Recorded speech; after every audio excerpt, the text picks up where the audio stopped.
Hello, hello, and welcome to probably the longest review video that I ever make. Um, get ready. This is gonna be a long one because I think there's, how many questions do I have on this review? Okay, it says that we have 23 questions, but some definitely have A's and B's. So this is gonna be a long one. Be patient with me, be patient with yourself. We got this, you got this. All right. Number one. Determine if each graph represents a function or not. The way we do this is by drawing a vertical line through each graph and seeing how many times it crosses. It could only cross once. Number one, function. So yes. Number two, crosses twice. No. The third one, crossed once. Yes. The fourth one, crossed twice. No. And let's write that down. How do we know which graphs in question one were not functions? They failed the vertical line test. Functions only cross once.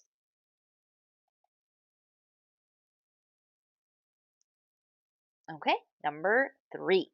Determine if each table represents a function or not.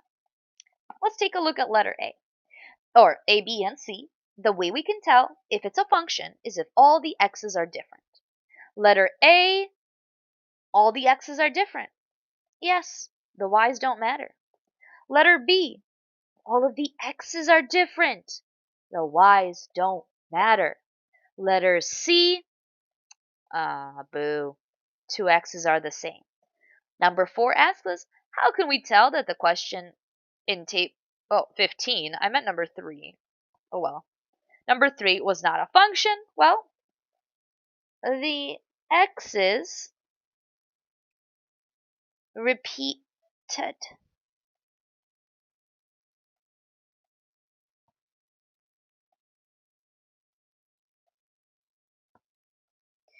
Number 5, identify the domain and range. The domain is the set of x's we have, and the range is the set of y's. So we start each set with little squiggly brackets, and yes, that's what they're actually called. And these squiggly brackets are the words in math, the set of. So let's list the domain, which is the set of x's. Make sure they're in numerical order, so from smallest to largest. All right, there's my domain. For range, I'm also going to write my numbers from smallest to largest and end it with a squiggly bracket. Be careful, the range here is not in order, so you need to make sure to organize it. Let's do the same thing for the second table. For my domain, I'm going to list my x's. For my range, I will list my y's. And I'm listing them from smallest to largest.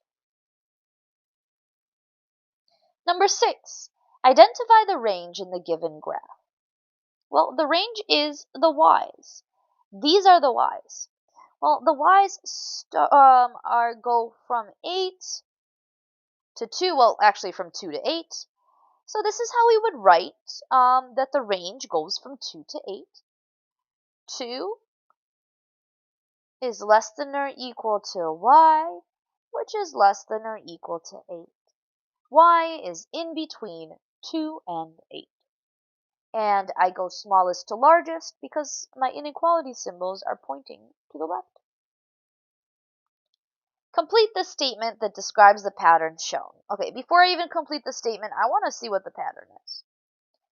It looks like I have 2 green dots in the first image, 4 green dots in the second, 6 in the third, 8 in the fourth.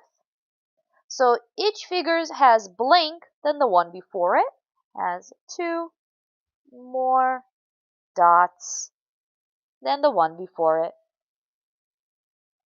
Number 8. Determine if each sequence is arithmetic or geometric and then identify the next term. Letter A. The way I would identify if it's arithmetic or geometric is in my calculator, I would see first if there's a common difference, which means I'm going to take the second term minus the first term and see if that pattern holds. 1 minus 0.1 is 0.9. So that means if this was arithmetic, if I added 0.9, I would get to 10. That does not work. It is not arithmetic, so it's definitely geometric. There's no other choice. In order to find the next term, we need the common ratio. In order to find the common ratio, I do second term divided by first term.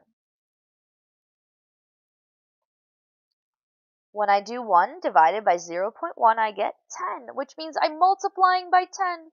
So for my next term, I'll do 100 times 10, which is 1,000. Let's look at B. Same idea. First, we're going to determine whether it's arithmetic or geometric. So first, let's find if there's a common difference by doing second term minus, that's not the second term. But we're going to do second term minus first term. 1 minus 0.8.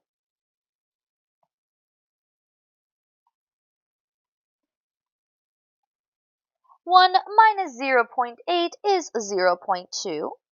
If this is arithmetic, then if I do 1 plus 0.2, I should get 1.2. That works. I'm just going to try it one more time. 1.2 plus 0.2 is 1.4. Fantastic, it's arithmetic. So let's do 1.4 plus 0.2. So our next term is 1.6. Let's do it one more time in letter C. First I'm going to see if it's arithmetic by doing second term minus first term.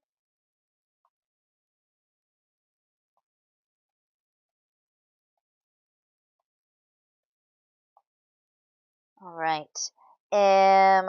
Negative 204 minus negative 173 is 31. Negative 31.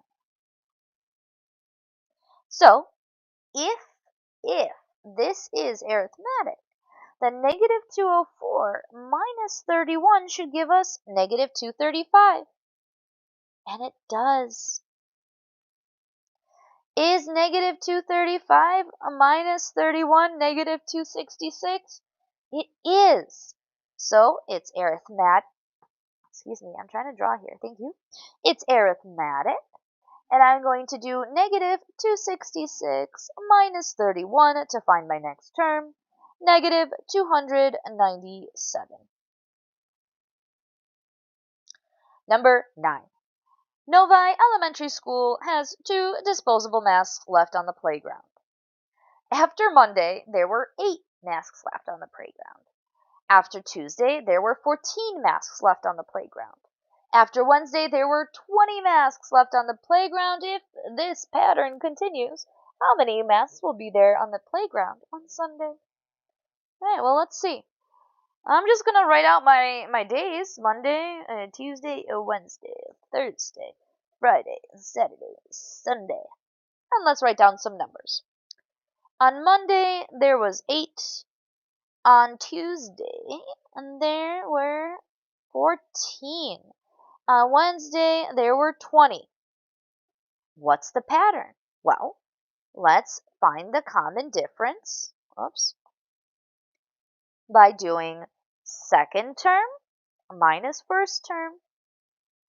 Well, 14 minus 8 is 6. So our pattern is 6. So let's add 6. 20 plus 6 is 26 on Thursday. Plus 6 is 32 on Friday. Plus 6 is 38 on Saturday. That's supposed to be a U for Sunday, not an A. And plus 6, there will be 44 masks on Sunday. Number 10. The Chicago Bulls franchise has agreed to donate $1,000 to Morton West High School to remodel the weight room. In addition, they will donate $200 for every sports team that makes it to playoffs at Morton West High School this school year. The sequence shown represents the possible amounts that the Chicago Bulls franchise will be donating this year. Write a function. Here is the model, the AN equals. So our function will start with AN equals. A1 represents the first term, so the initial amount donated. Well, the initial amount donated and the first term is 1,000. Plus the common difference. The common difference is how much is going to be donated every time the sports team wins, or if you're looking at the list, it's just the pattern that's happening. That's $200.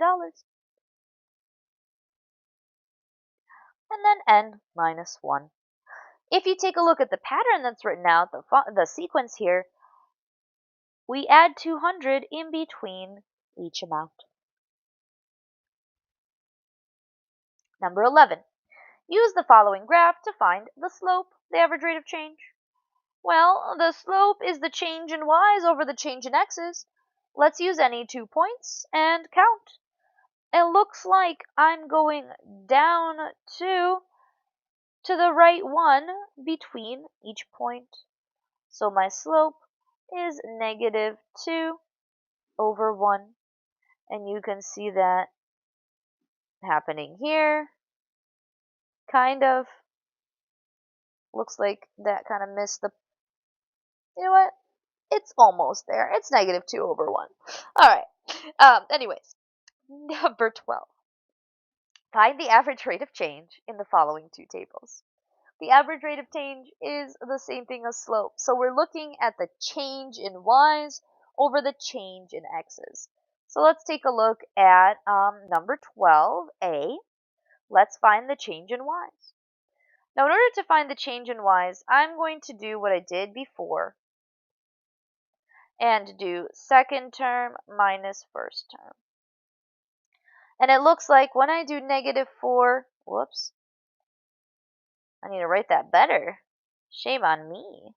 When I do negative 4 minus negative 14, I get positive 10. So I have 10 over. Let's do the same thing for our x's. Negative 2 minus negative 4 is positive 2. So it's 10 over 2, which of course I can simplify to 5. For letter B, once again, I need change in y's over change in x's. I'm going to do second term minus first term, which is negative 5.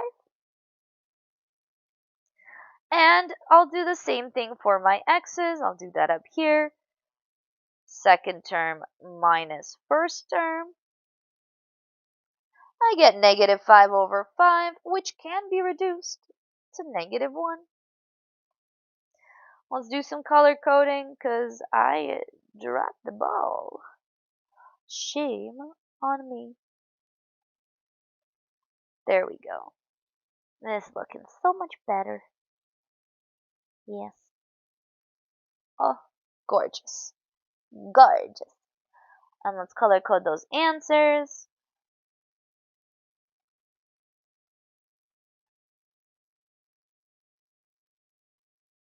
Oh, that's a tiny highlighter. Let's make it bigger. Bigger. There we go. Yes. Alright.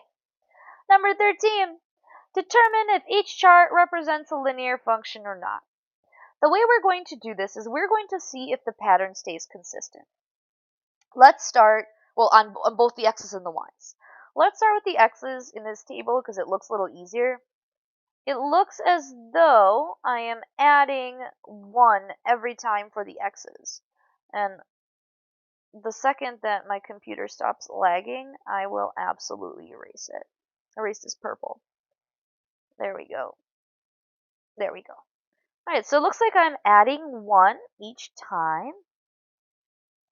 Alright, well, let's see what the difference is here. To get from 1 to 4, I add 3. To get from 4 to 9, I add 5. Not a function.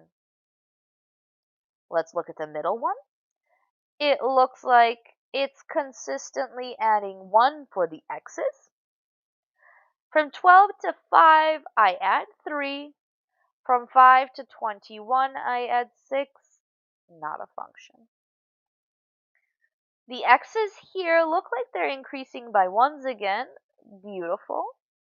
The y's, to get from 18 to 14, I subtract 4. To get from 14 to 10, I also subtract 4. To get from 10 to 6, I also subtract 4. This is a function. Ooh, yeah. I like this stuff. Number 14. Rewrite each expression using the distributive property. The distributive property is us essentially multiplying everything. We're distributing. We're giving out the number through multiplication. So what we're going to do is we're going to take this 5 and we're going to multiply everything inside by 5. 5 times x is, let me erase that, that was an oops, is 5x. And 5 times positive 4 is positive 20. For letter B, 2 times x is 2x. 2 times negative 4 is negative 8. Letter C, negative 3 times 2x is negative 6x.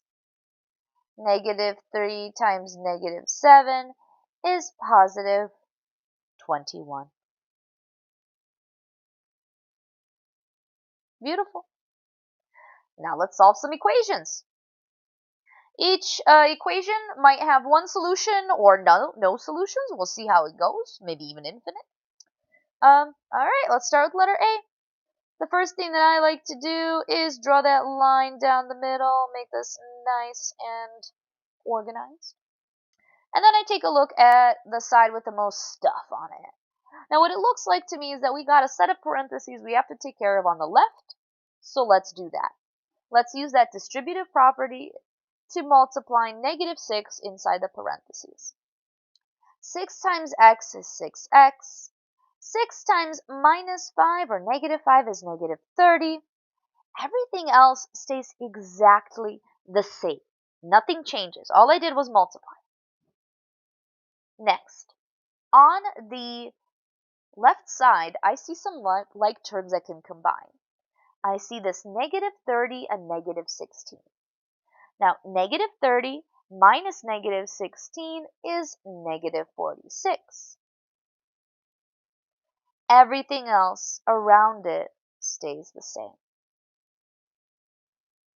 Now that we've combined our like terms, let's rearrange things. I need to get x by itself, which means the next step that I should take is to add 46 to both sides. I'm adding 46 to both sides because there was a minus 46. The opposite of a minus or a negative is a positive or plus. Negative 46 plus 46 is 0, so they're gone. I don't need to write anything there. All I have left over on the left side is 6x. On the right side, 2 plus 46 is 48. For my last step, I'm going to divide both sides by 6 because 6x is actually 6 times x. Division is the opposite of multiplication. When we do 6 divided by 6, it's 1, and we don't need to write a 1 in front of x. We can just write that x equals 8.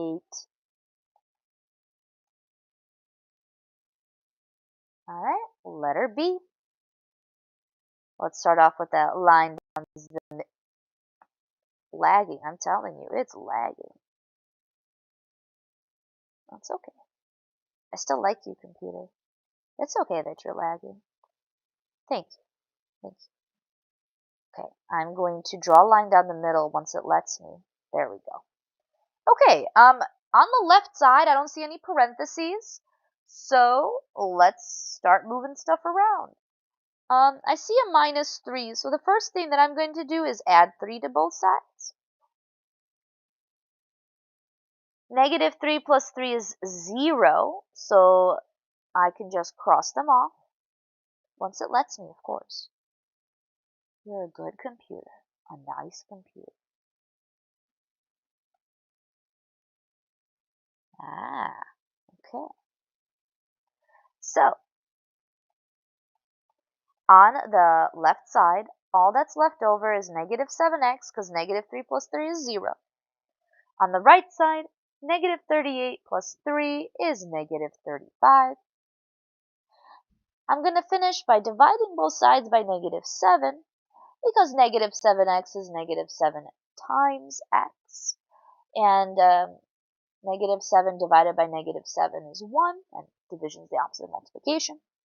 So all I am left with is x equals +5. A letter C. Ooh, wow, there's a lot going on that left side. There's no parentheses. However, I do see some like terms. The like terms are the x's. So I'm going to be combining 10x and 2x. 10x's plus 2x's is 12x's.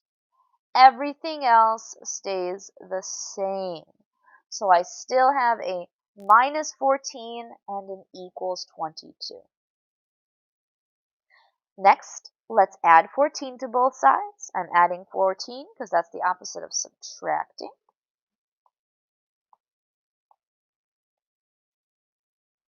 On the left-hand side, I only have 12x. On the right-hand side, 22 plus 14 gives us 36. And of course, I finish up by dividing both sides by 12 to undo the 12x. And I have x equals 3 as my answer. Alright, 3 more D's. Letter D. I see parentheses. Let's do this.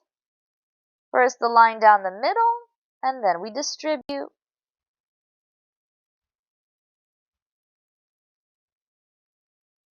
We're going to take this -8. We're going to take this -8 and multiply it. -8 times x is -8x. -8 times -3 is +24. Everything else stays the same. We don't distribute to that -7 because it was not inside the parentheses. Let's combine the like terms here, the 24 and the -7. 24 minus 7 gives us 17. Everything else around it stays the same.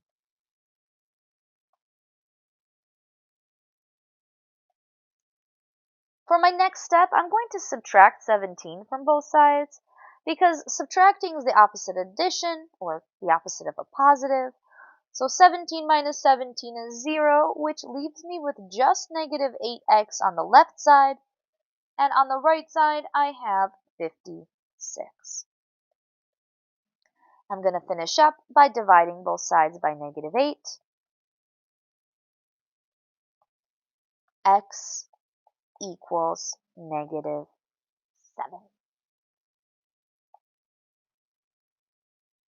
Letter D. What? Letter E. Line down the middle. The first step that I'm going to take here is I'm going to subtract 5 from both sides. I don't need to distribute anything or combine any like terms because there's nothing to do that with on the left. I did have a +5. The opposite of a +5 is a -5. 5 minus 5 is 0, and that's why they cancel out on the left-hand side. All I've got left over is -4x. -39 minus 5 is -44. That leaves us with one more step, which is dividing by -4. x equals 11. Last one for number 15 is letter F. Oh, this one's unique. It's got x on both sides. Now, the way I like to think about the x on both sides types of problems is I like to take the smaller x's and bring it to the side of the bigger x's. Is that a rule? No.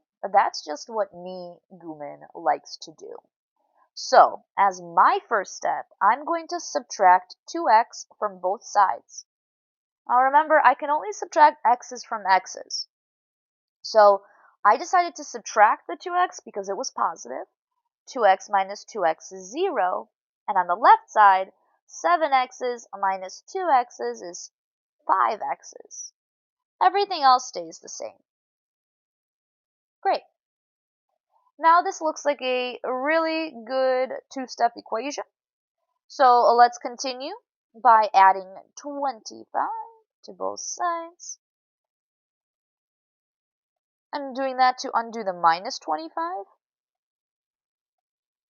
So on the right-hand side, on the left-hand side, I have 5x, and on the right-hand side, I've got 200. And then I finish up this problem by dividing both sides by 5. X equals 40.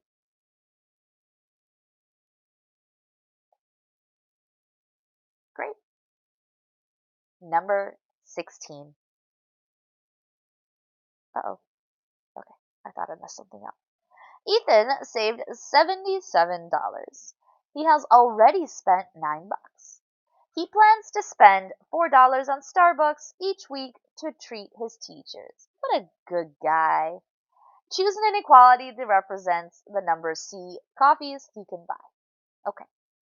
Now, he plans to spend $4 on Starbucks coffee. So that's 4C. It's positive 4C because we don't talk about money as being negative unless we're talking about debt, and we're not. So it has to be one of these two. Crossing off, crossing off. Now he's already spent $9. Now think about it. 4C minus 9 means he has that much, whoa, okay, hold on. So we have two options, 4C plus 9 and 4C minus 9. The inequalities that we're looking at has 77, which is the total money he has, and the other side of the money is total spending. The word total, that's supposed to be an arrow. That looks like a mushroom. I'm just going to underline it. The word total represents addition. That's why letter B is our answer. Also, just to give you another kind of example, it's $4 per coffee plus 9 spent has to be less than the total he has. He can't spend more than the money that he has. Okay? Number 17, let's solve and graph these inequalities. Awesome. The way we solve inequalities is the exact same way we solve equations. Drawing the line down the middle, and then if necessary, dividing. In this case, we're dividing by negative 5, and this is the one special rule about inequalities. If you multiply or divide by a negative number, our symbol flips.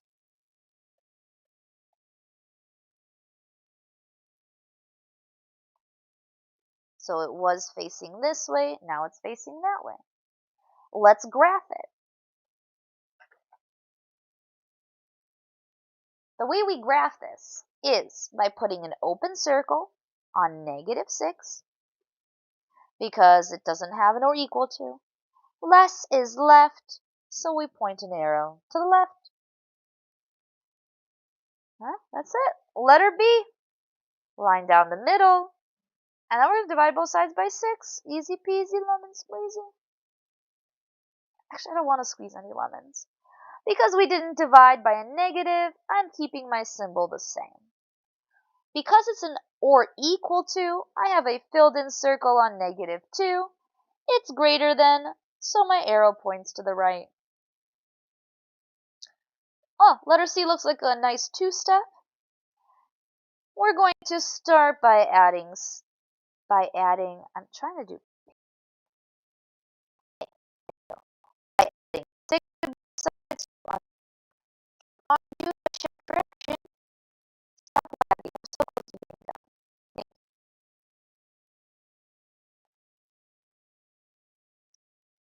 Like how I talk to my computers if they can hear me.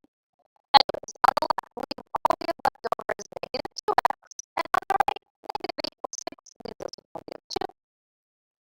We've got one last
that 11x equals 20. And the x, I divided both sides by 11.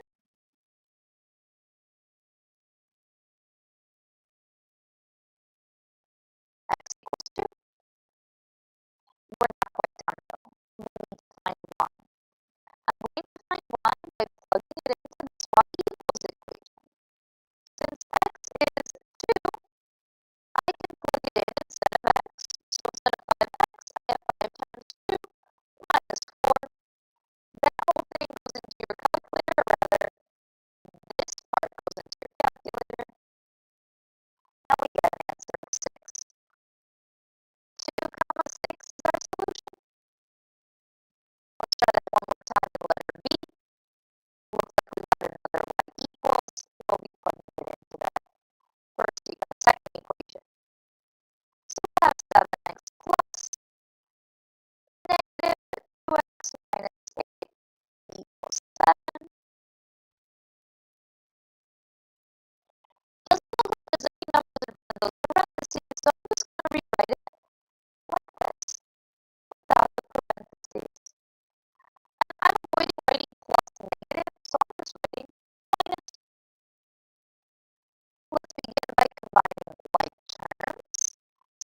find